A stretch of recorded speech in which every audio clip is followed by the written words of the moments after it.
Oh my goodness, Cloud is in Smash Brothers! You know, when they said it was over, I knew it wasn't, because I knew we had something from Smash because Sakurai had tweeted about it, but I certainly never in my life would have expected that. Even when I was a kid, I didn't think that was possible. But anyway, so basically what I want to do with this video is give my impressions on today's Nintendo Direct. And I probably won't cover everything, I'm just going to kind of cover the things that stood out to me. So, I guess while we're here, let's start out by talking about Cloud. Whenever anyone said that, oh, they should put Cloud in Smash Brothers, it always sounded like a really stupid idea to me. Like, it didn't really sound like it would fit. But after seeing that trailer, Sakurai has absolutely made Cloud fit.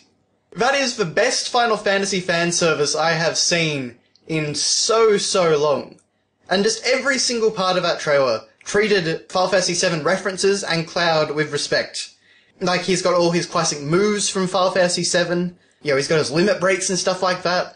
He kind of had more of his persona from Final Fantasy VII just from a few lines of dialogue we got where he's like, you know, bring it on and limits are meant to be broken. He had the magic casting taunt, which was awesome. And even the trailer when he did his Omni Slash, they actually set it up so that he and Ike, they did the same camera transitions that happened in the final battle of Final Fantasy VII. Smash Brothers is always great for showing respect to the franchises that it deals with. You know, as someone that has not really enjoyed anything that Square Enix has put out over its existence, at least with a Final Fantasy name attached, you know, getting something like this really feels like a godsend. One of the most frustrating things that I feel Square Enix has done over its history is that they've made Cloud into a totally different character from what he was in Final Fantasy VII. And most people think they know Cloud because they know, you know, the Advent Children version, or the Dirge of Cerberus version, or the Kingdom Hearts 2, etc. version. And you really kind of don't, because he's not the sort of depressed guy that they always make him out to be in the more recent content. He's just a cool character who developed significantly over the course of the game. And to actually see a version of Cloud which is in line with the original Final Fantasy VII is just so exciting for me. I really can't overstress just how excited I got with this announcement. I think I actually may have even got more excited than the Final Fantasy VII Remake trailer, because this trailer, it actually gave us something. Oh, and of course the stage itself looks fantastic. Like, the Midgar background is amazing, having all the different summons, that was cool, Odin cutting the stage in half. You know, I think if you're someone that likes stage hazards, that's going to be a really cool stage to play on. So, yeah, looking forward to that very much. But it wasn't all Final Fantasy VII in this Nintendo Direct. I definitely understand where people are coming from when they say Cloud shouldn't be there, because Final Fantasy VII has never been on a Nintendo system, and in fact was Square's break away from Nintendo. But anyway, so the next thing I want to talk about is Twilight Princess HD. There have been rumours about this for a long time now, and I really appreciated the fact that they just jumped straight into it. There wasn't like any build-up of, you know, please take a look at this new announcement. It's just, here's Twilight Princess HD. At least in the European one anyway. I'm not exactly sure how that went in the American one. First off, Twilight Princess HD being made by an Australian company, that's pretty cool. I certainly wouldn't have expected that as an Australian. But as for the game itself, yeah, doesn't look very enhanced, does it? There are some new textures, and the textures that are there have certainly been polished up and up-resed. But the models are still jaggy as heck, and it doesn't look very good in my honest opinion. You know, I've never been a big fan of Twilight Princess, but I was hoping that this HD remake would kind of... There'd be a lot of changes made, and certainly, you know, there were hints that maybe the art style was going to get a bit more colourful and in-game and stuff like that. It doesn't really give that impression, unfortunately. You know, I like the fact that we seem to be building more on the GameCube version in terms of controls, so we're not doing the Wiimote waggle. A lot of people consider the GameCube version the superior one, and also you notice that Link is left-handed, so that means no mirrored world. That really drove me crazy with the original Wii version, because I was trying to figure out how the world fit into the Ocarina of Time map, despite everyone saying that it did. So that's good at least. But in terms of the actual visual upgrade, I'm not feeling it, I must say. I was very kind of disappointed in what they showed. Like a lot of people, I actually figured that they were going to, you know, show GameCube footage or Wii footage and then transition into the new HD. But no, that is actually just what we've got. So, you know, we'll see what it's looking like come March, but right now it's a bit concerning. As for the Wolf Link amiibo, I never really cared for Wolf Link, so that doesn't really interest me that much, but, you know, I guess amiibo support is a cool little thing. I've got a Link amiibo, so we'll see what that does.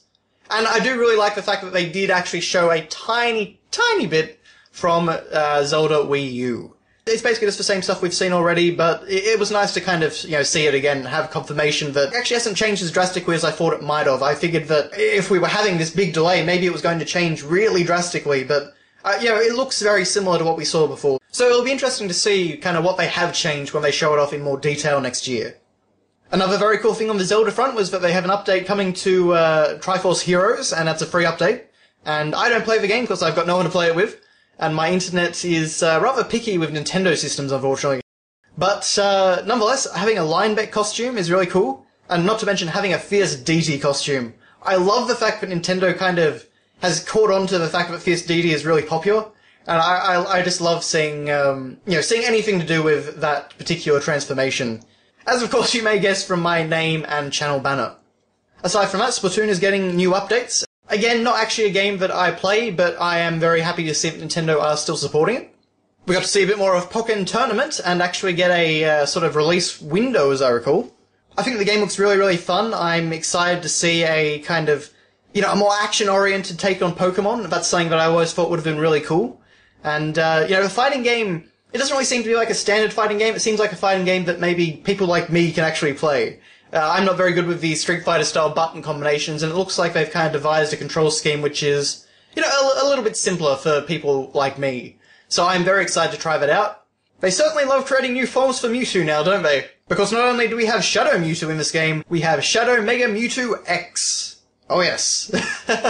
We of course got a new trailer for Star Fox Zero, which was something, I was pretty sure we were going to see, but I wasn't 100% sure. The music sounded nice, and I like the vehicle that the Landmaster can transform into. But it didn't really show off that much new, and, I'll definitely be waiting for a game explain analysis on that one before passing too much judgment. But the game, it's still, I'm still really excited for it, but it's still not looking that impressive to me. It's looking like something I'll enjoy, but not something that I will, that's going to blow me away. So, we'll have to see. That's coming, of course, in April, so it was nice to get a release date at least. 2016 definitely feels like a more well-paced year than 2015. Another game that I'm quite excited for is Fire Emblem Fates, and that's coming in February, so not too long to wait. Certainly a few good RPGs on the 3DS next year. We've of course got Bravely Second, and one that I'm very, very excited about is Dragon Quest VII. This is a game that I think came out in Japan in like 2012. I've really wanted to release for a while, but I'd kind of almost given up. But finally it is coming, and I'm very glad, because I think more than any other Dragon Quest game, this one needed an update. Because the original PS1 version of the game is so massive and bloated and just kind of weirdly balanced, and everything about it is just kind of paced weirdly. So having a remake which addresses most of the issues with the game is just fantastic. I'm very excited to see how that goes. And also on the 3DS, of course, we have Pokemon Red, Blue and Yellow coming to 3DS Virtual Console. That was not an announcement that I saw coming, and that was actually pretty cool. I still prefer to get the original copies myself, but I'm kind of sneakily hoping that this new release will actually make the games come down a bit in price on eBay. Fingers crossed anyway. But the fact that they actually gave you wireless communication for trading in the game, that's very cool. I was, though, disappointed that they didn't include online trading. You didn't have to include online battling or any of that stuff, but just the kind of online trading I think would have been good, because, I don't know about you guys, but I don't really know many people who would be interested in trading Pokemon in Red, Blue and Yellow anymore. But still, it's a cool announcement, and certainly makes the games much more accessible to younger generations. Really, the only other thing I want to talk about is Linkle, who was revealed for Hyrule Warriors Legends on the 3DS. I'm really, really hoping that all this content comes to the Wii U, because I don't really want to play through the game again on 3DS. But Linkle, it looks like she's a really cool character. Looks like they've handled the creation of a female Link really cleverly. And, the fact that she actually isn't like Link, but rather has crossbows, dual-wields crossbows. I think that's actually good to kind of differentiate her and make her more unique. And it looks like she's got some story content as well, so, Hyrule Warriors Legends looks like it's really adding a lot to the story of the game. A lot of new missions and content, so, I'm definitely excited to see how the game turns out, and, that's another one for early next year. So hopefully Nintendo kind of, have next year planned out really well, because you've got a lot of stuff going on next year. You've got, a bunch of games coming out in the first half of 2016. Then you've got, of course, Zelda coming presumably at the end. You've got the NX announcement. You've got your mobile games launching. It's going to be a very big year for Nintendo, so hopefully they've got everything planned this time rather than the delays of 2015. Never again should we have this holiday season get Mario Tennis, the most bare-bones game in the series, and also Animal Crossing Amiibo Festival, which looks boring as sin. Thankfully, I haven't played Mario Maker or Yoshi's Woolly World yet, so that kind of helps me out at least. The last thing I want to point out about this Direct, though, is something that wasn't included, and a lot of people pointed this out very shortly after the Direct ended. And that was that there was no Metroid Federation Force. Now, as I recall, that game was supposed to be coming out in the first half of 2016, amongst many of these other games. So, it's interesting that they chose not to bring it up.